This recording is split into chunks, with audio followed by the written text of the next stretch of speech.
Well, much of the focus on the talks between the two foreign ministers will be on how both sides will try to advance their relationship while dealing with the thorny issue of Japan's wartime actions. Now, Wang Tongxuan takes a look at what's behind the talks and why the visit is so significant. South Korea is sending its foreign minister to Tokyo for first time in 4 years.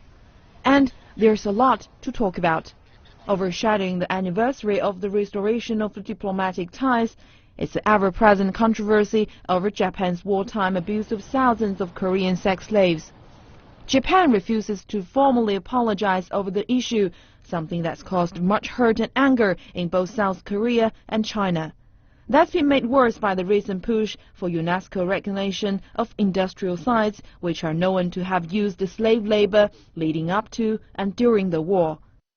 Japanese Prime Minister Shinzo Abe is set to make the key statement on August 15th to mark the 7th anniversary of the end of the World War II, but many believe he unlikely veer from the position of previous leaders and will ignore calls to apologize for wartime actions. One Japanese political commentator thinks he knows why the South Korean foreign minister is going to Tokyo, despite the continued controversy. I think the South Korean foreign minister doesn't want to visit Japan, but the US has played a key role in this and has put pressure on him. Japan and South Korea are both key allies of the US, and the US doesn't want relations between them to worsen, for fear of damaging its ability to contain China. Only around 50 World War II Korean sex slaves are still alive. The Japanese army called them comfort women. Today, they can be found staging weekly protests outside the Japanese embassy in Seoul. President Park Geun-hye is well aware of the strength of feeling over the issue and has so far refused to meet the Japanese leader since she took office. Some Japanese try to ignore or erase their history of aggression.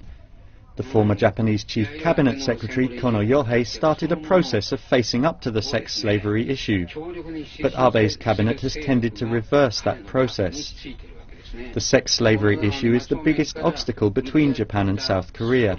If they can't tackle this issue, the two countries cannot establish a true friendship. Surveys conducted by both sides show 86% of Japanese and 90% of South Koreans think the two countries do not have a good relationship. It's clear that politicians on both sides want that relationship to improve.